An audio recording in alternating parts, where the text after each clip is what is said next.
Hello friends, on this occasion of Teachers' Day, I want to share with fellow colleagues the wisdom that I have gained from all the teachers I have learned from. This video is about collection of some reliable facts about Calcarea Group from all possible schools that exist in modern homeopathy. What interests me is to get the sure, authentic and reliable facts from the literature. These facts have to be learned from experienced homeopaths, from homeopaths who have been practicing for years, than the ones having bookish knowledge without enough practical experience, because the information from a senior homeopath has come out of experience and practice. This information is genuine, reliable and authentic, meaning it has been confirmed in their practice, and hence I learn from such experienced practitioners. One of the most important aspects about homeopathy is observation. The doctors in Kolkata are masters of observation, and given the busy practice and the limited time they have, their sense of observation is sharp. How can we identify a calcarea when it enters our clinic?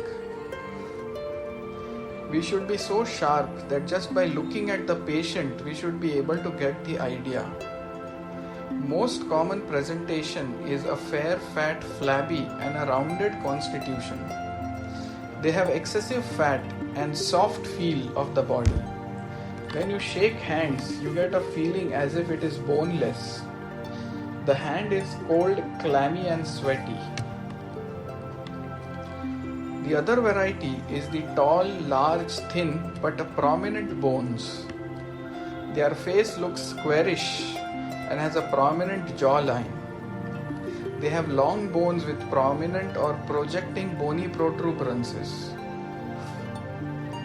One feature in old people who need calcarea is that they have vertical lines between the eyes.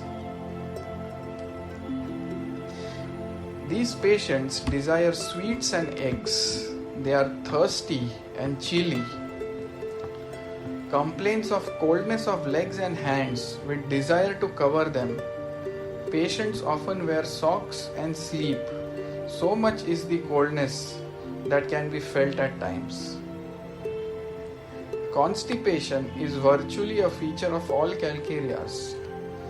Sleep position on abdomen. General aggravation time 3 p.m. Sweaty head. Now sweat in sleep was a confirmatory symptom of Dr. Diwan Harishchand for prescribing Calcarea Kav, and sweating on the occiput is a keynote and confirmatory symptom for Calcarea Kav for Professor George Vithoulkas. The Calcarea patients have glandular affections, especially the thyroid is the most prominent one.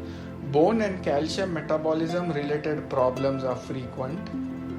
Menses are profuse, especially during menopause, and a fibroid uterus. Calcarea is a strong indication. Swelling and tenderness of the breast during menses is a strong feature of Calcarea. Now let us understand the mind state. A very fearful, timid, insecure personality. Mainly the fears revolve around money, losing job, being alone, darkness, animals, health, high places. All these fears show us a pattern, and that pattern is of insecurity, inadequacy to face the problems, and hence a desire to be magnetized. Because of this essential incompetence, this makes them dependent and they seek support, protection and security. Fear of high places is a strong confirmatory symptom of Calcarea Kav. These people are sensitive towards accidents, blood, murders, horror, operations, hospitals, etc. They are affected by the rudeness of others. They are sensitive to being scolded or punished or reprimanded. Fatigue, mental from too much mental exertion and physical from too much physical exertion, and they become overwhelmed from it. Often they are very hard-working, workaholic type of people. The most important remedies in Calcarea group are Calcarea carb, Calcarea ars, Calcarea fluor, Calcarea phos, Calcarea sulf, Calcarea silicata. These are in a nutshell most important features of Calcarea group of remedies. Thank you for your time and attention. Next time we will take up another group and study its group characteristics.